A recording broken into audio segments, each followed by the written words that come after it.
Nalimu Esquimba. Olalero nzize kwebaza. I love you so much.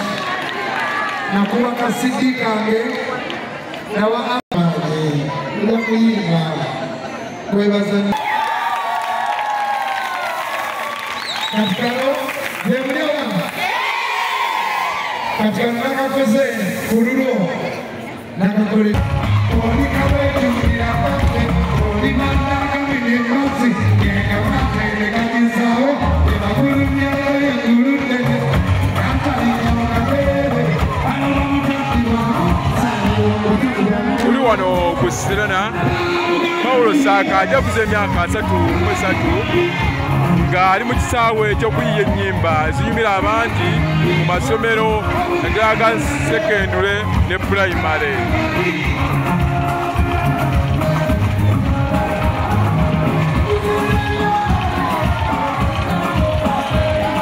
Abamu abayise mu mikono gye ebonga Wilson Bugembe bazo okujaguliza wamu naye mu myaka 33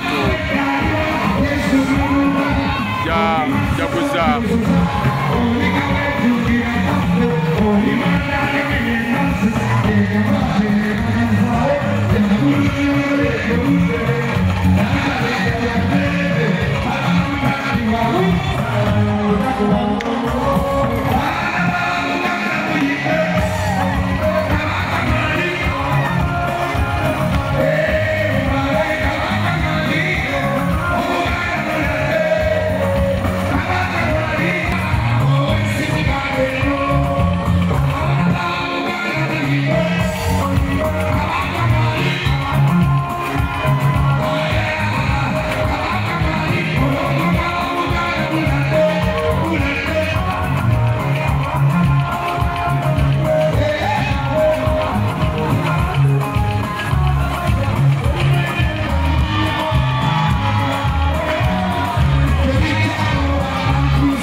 Yeah. also like celebrating 33 years.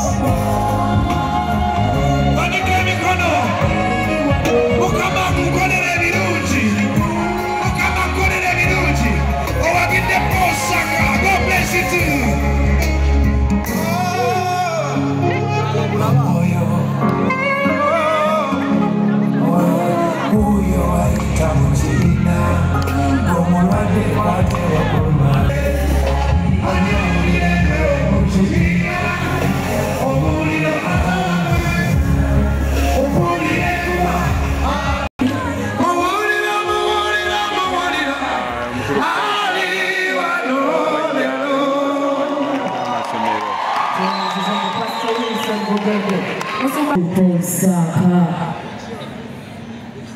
Banga bajja nabo bagenda kubanga beebaza mpozi mwagambye mwe bannyini ye bwe mumpikirirako mbazza wansi wa siteegi nange mbafaako kala katonotono nange taata olina ekirabo ky'omusiime mbadde nsaba omusiime bamundeetere wano ng'enseera omukulu bamundeetere ne bambi Nasi tukula tukwaniriza.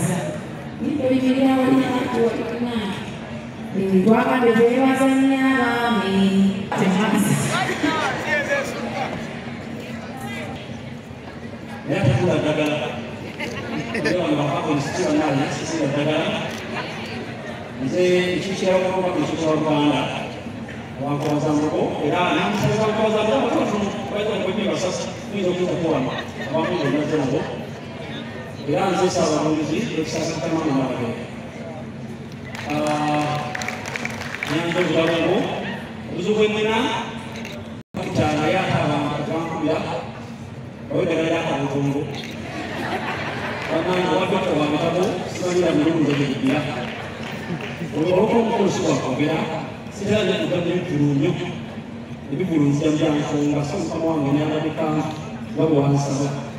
Dia berjalan wakati wanaingia kwa kata wamechao roko wanti hatuwezi na kuwazango imyaka wako milele marega karibu na kuwazango kwa makelele university kata sasa tuchaje na watu watu wao wanasoma sasa kurudi kanki wana kwe kwa ngesomero yo kusoma kama unasoma sasa no hiyo ile wazango watu tukuli watu hawako kuningira wengi walichotoa hizo zimaro sasa watu kama kwa mtu wanaona sawa hizi mama na wale kaseze teke yeye afanye kijiji kwa mtizeni na kwenda kwa sasa kumanga kulipa ngombe